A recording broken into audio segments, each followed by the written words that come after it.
Hello viewers, অচেতনতার free coaching চ্যানেলে তোমাদের সকলকে স্বাগত জানাই। আজকের এই ভিডিওতে তোমরা যারা ক্যালকাটা ইউনিভার্সিটিতে বিএ হিস্ট্রি অনার্সে 5th সেমিস্টারে পড়ছো, তোমাদের যে ডিএসসি B1 পেপারটি রয়েছে দক্ষিণ পূর্ব এশিয়ার ইতিহাস বা চীনের ইতিহাস, এই পেপারটির যে সিলেবাস, সেই সিলেবাস নিয়ে বিস্তারিত আলোচনা করব।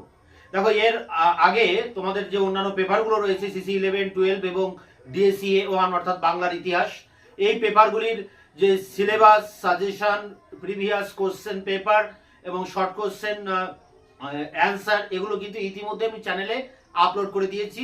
এই ভিডিও ডেসক্রিপশন বক্সে তার লিঙ্ক থাকবে, তোমরা অবশ্যই ভিডিওগুলো দেখে নিও। এখন আমরা আলোচনা করব আমাদের মূল বিষয়, একবার বোর্ডে দেখে নিই। CU BA history honours 5th same DSE B1, এখানে প্রশ্ন হচ্ছে বা টপিক যেটা রয়েছে আধুনিক দক্ষিণ পূর্ব এশিয়ার ইতিহাস।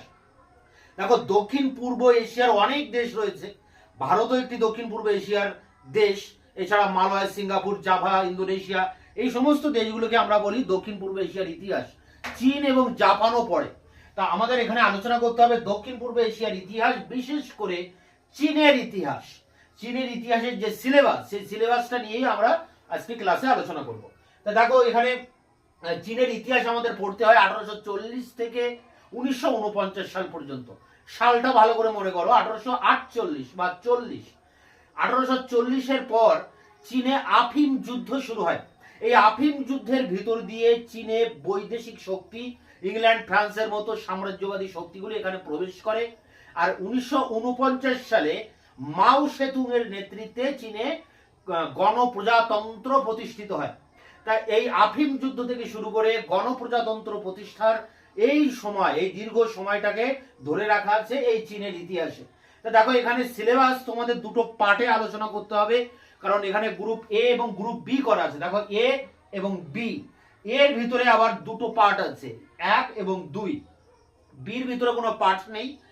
1 যেটা আছে গ্রুপ এ, মানে গ্রুপ এ তে প্রথমে যেটা হেডলাইন, যেটা মানে এ গ্রুপটার নামটা কি, নামটা হচ্ছে 19 এবং 20 শতকের প্রথম দিকে সাম্রাজ্যবাদ ও চীন। অর্থাৎ এর বাংলা এর মানেটা যেটা দাঁড়ায় সেটা হচ্ছে যে 19 শতকে এবং 20 শতকে। 1840 মানে কত? 19 শতক।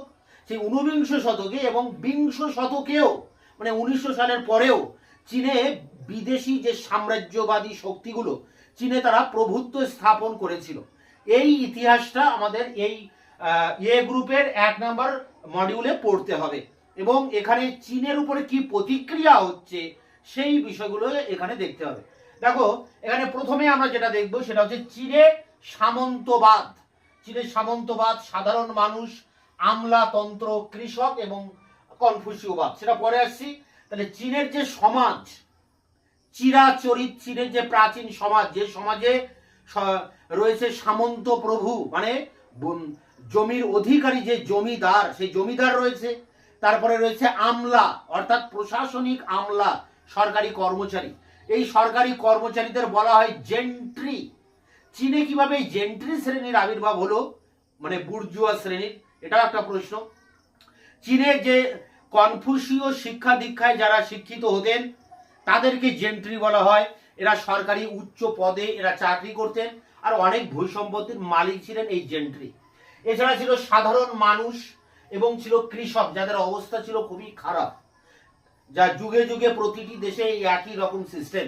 চীনের ক্ষেত্রে চীনের এই প্রাক আধুনিক যুগের চীনের যে সমাজ কেমন ছিল, এটা একটা ইম্পর্টেন্ট প্রশ্ন। তার ভিতরে জেন্ট্রি শ্রেণী, অর্থাৎ যে আমলা, সেই জেন্ট্রি শ্রেণীর উত্থান কিভাবে হয়েছিল, এটা একটা প্রশ্ন। তো এই পর্যন্ত বললাম। এরপরে দেখো রয়েছে কনফুসীয়বাদ। তা চীনের একজন প্রাচীন পণ্ডিত, সেই খ্রিস্টপূর্ব 600 অব্দ নাগাদ চীনে এই পণ্ডিতের আবির্ভাব ঘটে, কনফুসিয়াস। তিনি ছিলেন দার্শনিক ও পণ্ডিত। তার মতাদর্শ অনুযায়ী সমগ্র চীন কিন্তু আবর্তিত হয়েছিল। এই কনফুসীয় দ্বারা, মানে নীতি দ্বারা শিক্ষা ব্যবস্থা পরিচালিত হয়েছিল, সমাজ পরিচালিত হয়েছিল। চীনের সব কিছুতেই এই কনফুসীয় মতবাদের ব্যাপক প্রভাব ছিল। তো এই কনফুসীয়বাদটা কি, এটা একটা টিকা প্রশ্ন তোমাদের ইম্পর্টেন্স। এছাড়াও কনফুসীয়বাদের পরবর্তীকালে তাওবাদের আবির্ভাব ঘটে। তাওবাদ, এই তাওবাদের চিন্তা ভাবনা অনেকটা কনফুসীয়বাদের থেকে বিরোধী ছিল। হ্যাঁ, দুটোর মধ্যে অনেকটা পার্থক্য ছিল দুটি মতবাদের ভিতর দিয়ে। তাই কনফুসীয়বাদ এবং তাওবাদ গুলো হচ্ছে একটা দার্শনিক তত্ত্ব, যে তত্ত্বকে সামনে রেখে চীনের সাধারণ মানুষ থেকে শুরু করে চীনের রাষ্ট্র ব্যবস্থা বা চীনের বুর্জুয়া মানুষরা তাদের জীবনকে আবর্তিত করেছিল, এবং চীনের সমস্ত ক্ষেত্রে এই দুই মতবাদের ব্যাপক প্রভাব পড়েছিল। এরপরে দেখো রয়েছে ক্যান্টন বাণিজ্য ব্যবস্থা। তা ক্যান্টন একটা বন্দরের নাম চীনে, যে বন্দরে বিদেশিরা এসে ব্যবসা করতো। দেখো চীন একটা রক্ষণশীল দেশ। চীন চাইতো যে, মানে ভাবতো যে তারাই শ্রেষ্ঠ জাতি, তারাই উন্নত জাতি, এবং বিদেশি জাতিগুলির সাথে তাদের অনেকটা পার্থক্য রয়েছে। তাই তারা বিদেশি সংস্রব থেকে সবসময় এড়িয়ে চলতেন। এই জন্য চীনে যে দরজা, সেই দরজা বিদেশিদের জন্য বন্ধ ছিল। তারা পাশ্চাত্য দেশগুলির জন্য দরজা বন্ধ করে রেখেছিল। তবে অনেক কিছু কাকুতি মিনতি করার পর এই ক্যান্টন বলে এই বন্দরটিতে একমাত্র ব্যবসা বাণিজ্যের জন্য বিদেশিদের জন্য উন্মুক্ত করে দেওয়া হয়। তাতেও অনেক রকম নিয়ম কানুন ছিল। প্রথমে এখানে পর্তুগিজরা আসে ব্যবসা করতে, তাদের দেখা দেখি এখানে আসে ইংরেজরা, ফরাসিরা। এবং ক্যান্টনে বাণিজ্য করার একটা সিজন ছিল, বছরে 3 মাস, 12 মাসের মধ্যে মাত্র 3 মাস এখানে বাণিজ্য করা যেত। বাকি সময়ে তাদের ক্যান্টন থেকে অনেক দূরে সমুদ্রের মধ্যে একটা দ্বীপ আছে, সেই দ্বীপে গিয়ে তাদেরকে বাকি সময় কাটাতে হতো। আর সিজন পড়লে তারা এই ক্যান্টনে এসে বাণিজ্য করতো। তা ক্যান্টনে বাণিজ্যটাও কিন্তু তারা একচেটিয়া ভাবে করতে পারতো না। ক্যান্টনে বাণিজ্য করার জন্য চীনের রাজদরবার থেকে এক বিশেষ বণিক নিয়োগ করা হয়েছিল, যাদের কোহং বণিক বলা হয়। এই কোহং বণিক বা এজেন্ট, এই এজেন্টের মাধ্যমে বিদেশিদেরকে ব্যবসা বাণিজ্য করতে হতো। এবং এই কোহং বণিকরা দুর্নীতিগ্রস্ত ছিল, তারা প্রচুর উৎকোচ গ্রহণ করতেন এবং একটা দুর্নীতিমূলক ব্যবসা তারা কিন্তু এখানে করতেন। তা যাই হোক, এখানে এই ক্যান্টন বাণিজ্যের ভিতর দিয়ে ইংরেজ পর্তুগিজদের মনে ক্ষোভ তৈরি হয়। তারা চীনের উপরে প্রতিশোধ নিতে চায় এবং চীনের বিরুদ্ধে তাদের মধ্যে ক্ষোভ তৈরি হয়। ঠিক এই সময় এই ইংরেজ বণিকেরা চীনে আফিম সাপ্লাই করতে থাকে। আফিম প্রথমে বিনা পয়সায় তারা আফিম দেয়, ফলে আফিমের নেশায় মানুষ আসক্ত হয়ে পড়লে পরে টাকা দিয়ে সেই আফিম বিক্রি করতে থাকে। এবং চীনে প্রায় 95% মানুষ, 100 জনের মধ্যে 95 জন মানুষ এই আফিমের নেশায় বুঁদ হয়ে যায়। একটা সময়ে চীনের রাজদরবার থেকে এই আফিম ব্যবসা বন্ধ করার জন্য খুব কড়া পদক্ষেপ নেওয়ার জন্য ক্যান্টনে লিন শেসু বলে এক কমিশনারকে নিয়োগ করা হয়। এই কমিশনার ক্যান্টনে এসে ইংরেজদের যে আফিমের বাক্স, প্রায় 2000 পেটি আফিমের বাক্স, সেগুলোকে বাজেয়াপ্ত করে নষ্ট করে দেয়। এই ঘটনায় ইংরেজ কোম্পানি প্রবল ক্ষুব্ধ হয় এবং তারা চীনের বিরুদ্ধে যুদ্ধ ঘোষণা করে। শুরু হয় প্রথম আফিম যুদ্ধ, এবং এই যুদ্ধ হয়, যুদ্ধের ফলে চীন পরাজিত হয় এবং ইংরেজ কোম্পানি জয়লাভ করে। এর ফলে একটা চুক্তি হয়, নানকিং এর সন্ধি, যে সন্ধির ভিতর দিয়ে চীনের আরো 5টি বন্দর এই ইংরেজ কোম্পানি সহ ইউরোপীয় কোম্পানির কাছে উন্মুক্ত করে দেওয়া হয়। এরপরে ইংরেজদের দেখা দেখি অন্যান্য যে ইউরোপীয় শক্তিগুলো ছিল, ফ্রান্স, আমেরিকা, রাশিয়া, জার্মানি, এই সব দেশগুলো চীনের উপরে নানাভাবে বল প্রয়োগ করে ভয় দেখিয়ে তাদের সাথেও কিন্তু এই সব অসম চুক্তি স্বাক্ষর করে। তো এই সময় অনেক চুক্তি হয়, চীনের উপরে এক একটা দেশ আসে আর তার সাথে এক একটা করে চুক্তি করে চীনের উপরে বাণিজ্যিক সুযোগ সুবিধা লাভ করে। এইটাকে বলা হয়, বা এই বিষয়টাকে বলা হয় অসম চুক্তি। তার আগে কি হলো, আফিম যুদ্ধ। যদিও আফিম যুদ্ধ পরপর দুটি হয়েছিল, প্রথম আফিম যুদ্ধ এবং দ্বিতীয় আফিম যুদ্ধ। তাই দেখো এখানে কিন্তু ক্যান্টন যে বাণিজ্য, সেই ক্যান্টন বাণিজ্যকে কেন্দ্র করে এই আফিম যুদ্ধ শুরু হয়।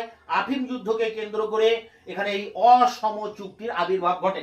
তাহলে চীন পরিণত হচ্ছে একটা উপনিবেশে। ব্রিটিশ বা অন্যান্য আমেরিকান বা ফরাসি বা জার্মান জাতির উপনিবেশে চীন পরিণত হচ্ছে। তাই এখানে বলা হচ্ছে উপনিবেশে চীনের রূপান্তর। ক্যান্টন বাণিজ্যের ভিতর দিয়ে এই সব ব্যবস্থাগুলো একের পর এক চলে আসছে।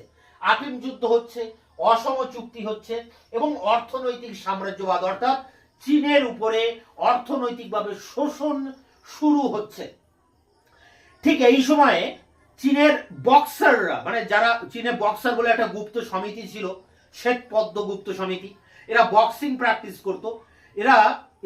এদের মধ্যে জাতীয়তাবাদের জাগরণ ঘটে। এরা এই বিদেশিদেরকে হটানোর জন্য বা চীনের সেই সময় যে রাজশক্তি ছিল মাঞ্চু রাজবংশ, তাদেরকে হটানোর জন্য এরা বিদ্রোহ করে, যার নাম বক্সার বিদ্রোহ। এই বক্সার বিদ্রোহের কারণ কি, প্রকৃতি কি, ফলাফল কি, এটা পড়তে হবে।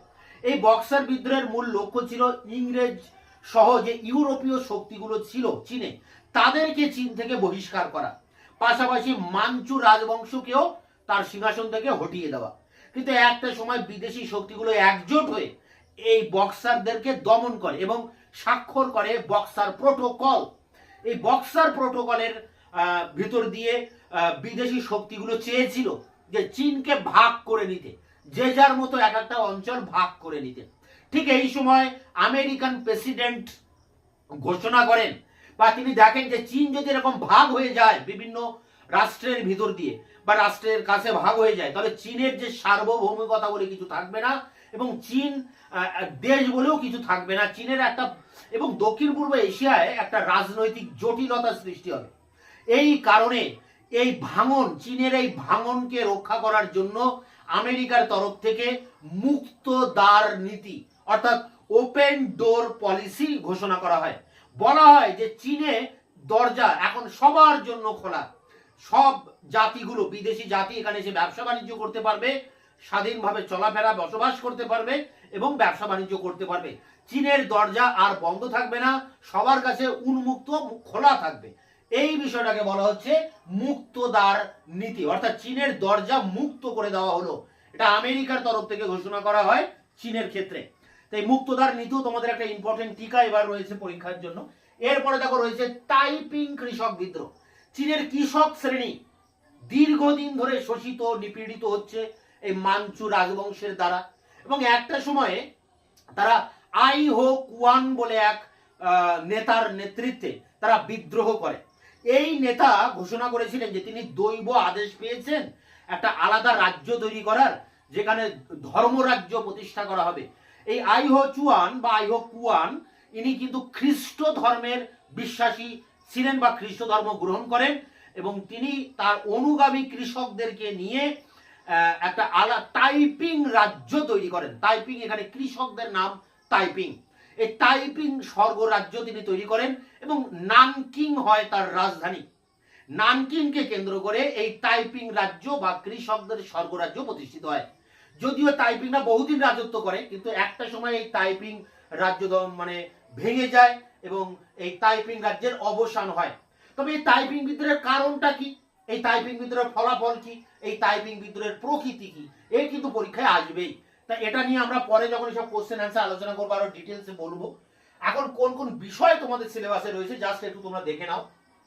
আত্মশক্তি আন্দোলন।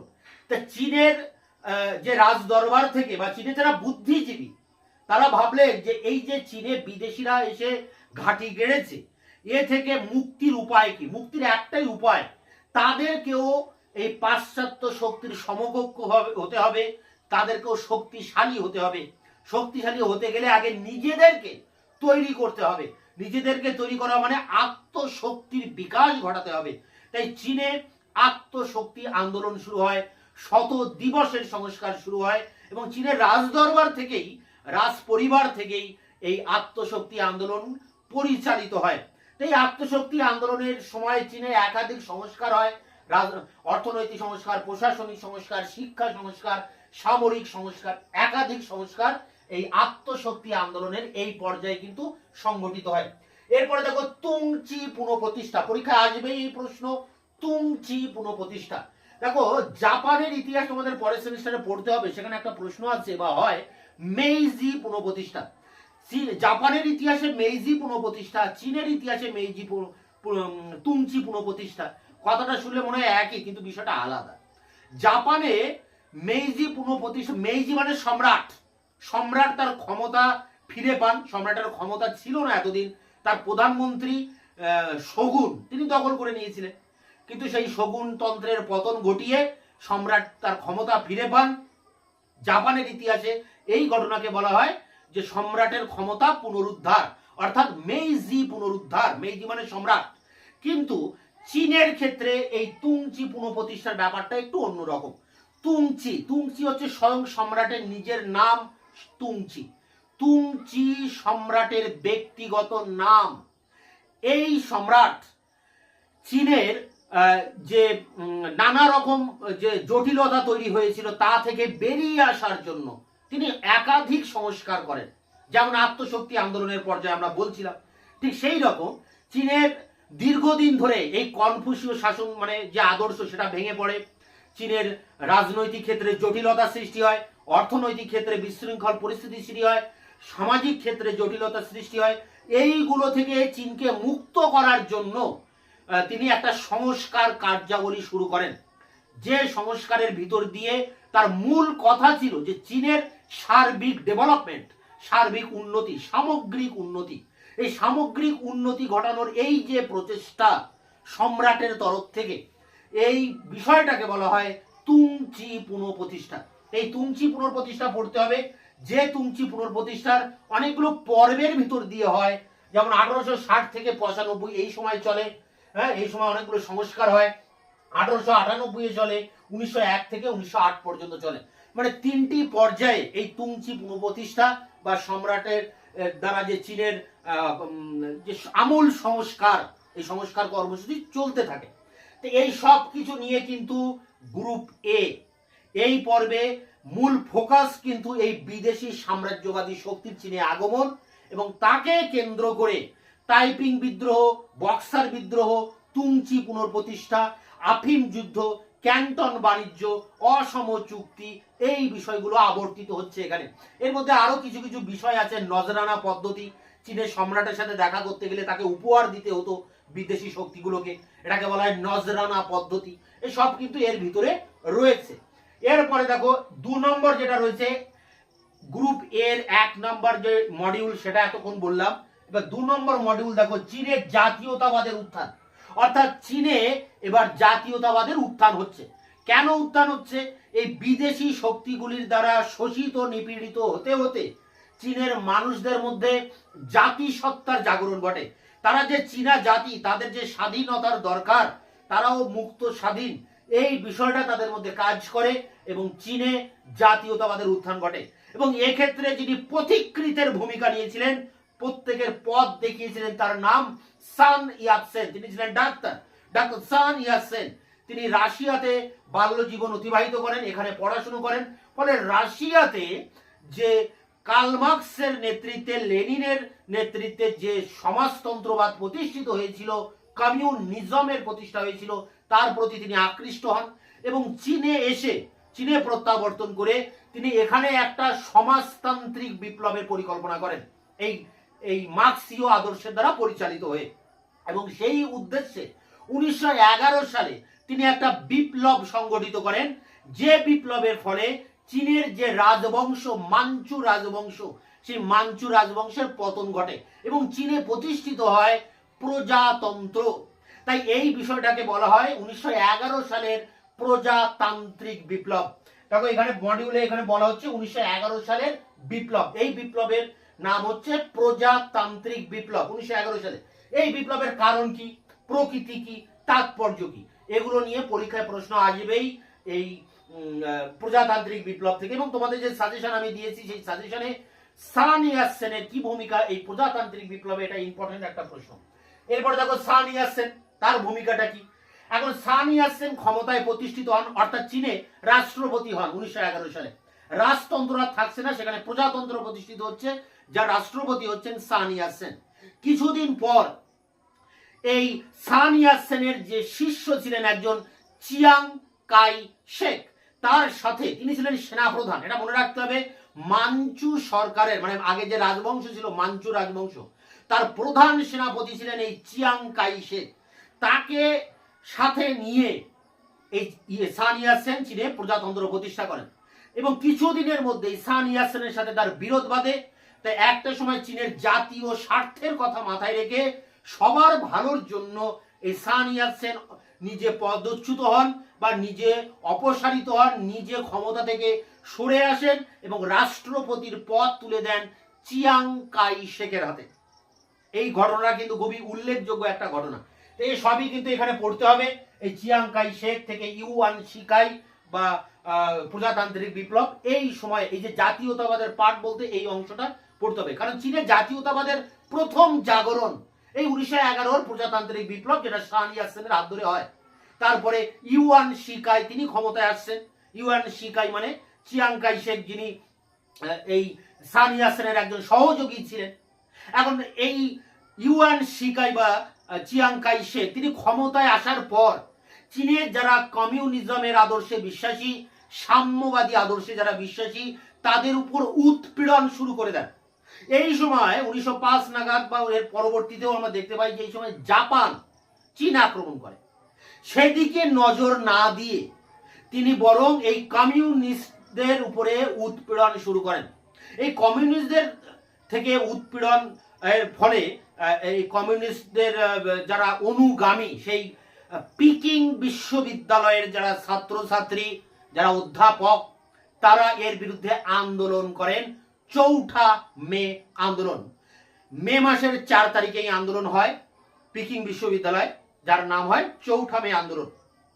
একটা জাগরণ ঘটে এই আন্দোলনকে কেন্দ্র করে, সারা চীন জেগে ওঠে, বুদ্ধিজীবী থেকে শুরু করে শিক্ষক, ছাত্র এবং সর্বস্তরের মানুষ এই আন্দোলনকে সাপোর্ট করে এবং বহুদিন ধরে চলে এই চৌঠা মে আন্দোলন। চীনের একটা নতুন জাগরণের আন্দোলন, নতুন একটা সাংস্কৃতিক আন্দোলন। এই পর্বে চীনে অনেক সাহিত্য, পুস্তক, গ্রন্থ রচিত হয়, অনেক সমিতি গড়ে ওঠে, জাতীয়তাবাদী সমিতি। তো চীনের জাতীয়তাবাদের জাগরণের ইতিহাসে একটা গুরুত্বপূর্ণ ঘটনা কিন্তু এই চৌঠা মে আন্দোলন, যেটা এই 1911 প্রজাতান্ত্রিক বিপ্লবের পরবর্তীকালে আবির্ভাব ঘটে চীনে। এরপরে দেখো, এটা মডিউল 2 বললাম, গ্রুপ এর মডিউল 2 বললাম, অর্থাৎ 1 আর 2 মিলে হচ্ছে গ্রুপ এ, যেখানে সাম্রাজ্যবাদী কার্যকলাপের বিদেশি শক্তিগুলির উপরে এই মডিউলটা রয়েছে। এরপরে দেখো মডিউল বি মানে গ্রুপ বি। গ্রুপ বিতে একটাই বিষয় রয়েছে, চীনের ইতিহাস। কোন সময়ের চীনের ইতিহাস? 1919 থেকে 49। 1919 থেকে 49-এ চীনের ইতিহাসে এক বিরাট গুরুত্বপূর্ণ ঘটনা হচ্ছে কমিউনিস্ট পার্টির প্রতিষ্ঠা, CCP, communist party of China, CCP গঠন। চীনে কমিউনিস্ট পার্টি গঠিত হচ্ছে এবং এই কমিউনিস্ট পার্টি আন্দোলনকে পরিচালনা করছেন মাও সে তুং। মাও সে তুং তিনি এই কমিউনিস্ট পার্টির প্রতিষ্ঠা করছেন এবং এই পার্টির কে এগিয়ে নিয়ে যাচ্ছেন। এই সময় যে চিয়াং কাই শেক বা ইউয়ান শিকাই, এনারা এই কমিউনিস্টদের উপরে উৎপীড়ন শুরু করছেন। ফলে এই কমিউনিস্টরা দক্ষিণ চীন ছেড়ে পদযাত্রা করে, প্রায় 6000 মাইল পদযাত্রা করে তার অনুগামীদেরকে নিয়ে, মানে মাও সেতুং এর অনুগামীদেরকে নিয়ে তিনি উত্তর চীনে চলে যান, যাকে বলা হয় লং মার্চ। প্রায় 6000 মাইল পথ পায়ে হেঁটে, প্রায় 1 বছরেরও বেশি সময় ধরে অনেক পাহাড় পর্বত নদী টোপকে তারা এই উত্তর চীনে চলে আসেন এবং এখানে কমিউনিস্টরা তাদের ঘাঁটি প্রতিষ্ঠা করেন এবং এই জায়গা থেকে শুরু হয় চীনে কমিউনিস্ট আন্দোলনকে পরিচালনা করা। এবং আস্তে আস্তে চীনে কমিউনিস্ট আন্দোলন খুব জোরদার হয়ে ওঠে এবং একটা সময়ে এই মাও সে তুং এর নেতৃত্বে চীনে 1949-এর 1 জানুয়ারি চীনে কমিউনিস্ট সরকার প্রতিষ্ঠিত হয়, যার নাম গণপ্রজাতন্ত্রী চীন। 1911 সালে ডক্টর শান ইয়াতসেনের নেতৃত্বে যে প্রজাতান্ত্রিক বিপ্লব হয়েছিল, সেই প্রজাতান্ত্রিক বিপ্লবের চূড়ান্ত রূপ বা তার সার্থক রূপ আমরা দেখতে পাই 1949 সালে এই মাও সেতুং এর নেতৃত্বে চীনে কমিউনিস্ট সরকার প্রতিষ্ঠা, অর্থাৎ গণপ্রজাতন্ত্রী চীনের প্রতিষ্ঠা। তাই 1911 থেকে 1949 এই সময়ে চীনের ইতিহাস, চীনের রাজনৈতিক ইতিহাস, চীনে গণসংগ্রামের ইতিহাস, কমিউনিস্টদের ক্ষমতা দখলের ইতিহাস, বামপন্থীদের জাগরণের ইতিহাস, সাধারণ মানুষের জেগে ওঠার ইতিহাস, এই অংশে আলোচনা করতে হবে। অর্থাৎ এখানে যে বিভাগ মানে গ্রুপ বি যেটা রয়েছে, বিতে চীনের ইতিহাস, শুধু এই অংশটাই তোমাদের পড়তে হবে। চীনে কিভাবে কমিউনিস্ট সরকার প্রতিষ্ঠা হচ্ছে, সেই কমিউনিস্ট সরকার কিভাবে প্রসার লাভ করছে এবং কমিউনিস্টরা কিভাবে সাফল্য লাভ করছে, মাও জেদুংয়ের কি ভূমিকা, কিভাবে গণপ্রজাতন্ত্রী চীনের প্রতিষ্ঠা হচ্ছে, এই সব কিছু নিয়ে এই গ্রুপ বি মানে সিলেবাসের গ্রুপ বিতে তোমাদের এই বিষয়টা রয়েছে। তো এই ছিল অল ওভার সিলেবাস, খুব বড় কিছু নয়, সিলেবাসটা কিন্তু মোটামুটি শর্ট আছে। যেখানে দেখো গ্রুপ এ এবং গ্রুপ বি। গ্রুপ এ আছে সাম্রাজ্যবাদ ও চীন, সাম্রাজ্যবাদী শক্তিগুলি চীনের উপরে কিভাবে প্রভুত্ব স্থাপন করছে এবং যাকে কেন্দ্র করে তাইপিং বিদ্রোহ, বক্সার বিদ্রোহ, তুংচি পুনঃপ্রতিষ্ঠা, আফিম যুদ্ধ, অসম যুদ্ধ, ক্যান্টন বাণিজ্য, এইসব বিষয়গুলো এখানে ঘটছে। এবং এখানে আরেকটা বিষয় হচ্ছে যে চীনের জাতীয়তাবাদের জাগরণ ঘটছে 1911 সালে সান ইয়াতসেনের নেতৃত্বে প্রজাতান্ত্রিক বিপ্লব। আর গ্রুপ বি তে রয়েছে চীনের ইতিহাস মানে কমিউনিস্টদের ইতিহাস, বামপন্থী সরকারের গঠনের ইতিহাস, চীনে কমিউনিস্ট পার্টির সাফল্যের ইতিহাস মাও জেদুং এর নেতৃত্বে। তো এই ছিল অল ওভার সিলেবাস। এই সিলেবাসের উপরে তোমাদের এবার পড়তে হবে ডিএসসি B2 B1 এবং এই সিলেবাসের যে সাজেশন, সেই সাজেশন আমি ইতিমধ্যে তোমাদের সামনে আলোচনা করেছি। সাজেশনটা তোমরা ফলো করবে এবং এই সাজেশনের প্রতিটা প্রশ্নের উত্তর আমি একের পর এক ভিডিও ক্লাসের ভিতর দিয়ে তোমাদের সামনে আলোচনা করব। তোমরা অবশ্যই সাজেশনটা দেখে নেবে। দেখো সিলেবাস নিয়ে এই যে ডিসকাস করা, এটা কিন্তু খুবই প্রয়োজন। একমাত্র কলেজের স্যারেরাই বা তোমাদের সামনে এটা আলোচনা করবে, এছাড়া তোমরা আর কোনো জায়গায় তোমরা সিলেবাস নিয়ে এত ডিটেলসে আলোচনা পাবে না। ইউটিউবে তো পাবেই না, তোমরা যেখানে পড়ো টিউশন সেখানেও পাবে না। আশা করি সেখানেও কেউ এত ডিটেলসে তোমাদেরকে বলবে না যে সিলেবাসে কি রয়েছে। কিন্তু সিলেবাস তোমাদের জানা প্রয়োজন, কারণ সিলেবাস মাথায় থাকলে তোমরা খুব ক্লিয়ার একটা ধারণা থাকবে চীনের ইতিহাস সম্পর্কে, একটা ধারাবাহিকতা বুঝতে পারবে, কোন ঘটনার পর কোন ঘটনা আসছে, একটা সুন্দর ইতিহাস তোমরা বুঝতে পারবে। এবং কলেজে তোমাদের এই চীনের উপরে হয়তো 3-4 জন স্যার পড়াচ্ছেন, তো কোন স্যার কখন কোন টপিক পড়াচ্ছেন, কোন কোশ্চেন বলছেন, তোমরা কিন্তু সিলেবাসটা মাথায় থাকলে খুব ইজি বুঝতে পারবে। দেখো এটা ওয়েবসাইটে যে ইংরেজি সিলেবাস দেওয়া আছে, ইংরেজিতে যে ভার্সনটা দেওয়া আছে তার বাংলা কিন্তু আমি এখানে লিখেছি। তোমরা এটা লিখে খাতার একেবারে প্রথম পাতায় এটা লিখে দিতে পারো, তারপর সেকেন্ড পাতায় সাজেশন, তারপরে এবার একের পর এক কোশ্চেন অ্যান্সার। তাহলে সবসময় সিলেবাস সাজেশনটা চোখের সামনে থাকবে, যাতে তোমাদের সবসময় এটা মাথায় থাকবে এবং তোমাদের পড়তেও সুবিধা হবে। তোমাদের বাকি পেপারগুলোর সিলেবাস দিয়ে দিয়েছি ইতিমধ্যে, দেখে নিও। দেখা হচ্ছে নতুন কোনো আবার ক্লাস রিলেটেড ভিডিওতে। ততক্ষণে চ্যানেলকে সাবস্ক্রাইব করে চ্যানেলের পাশে থাকবে।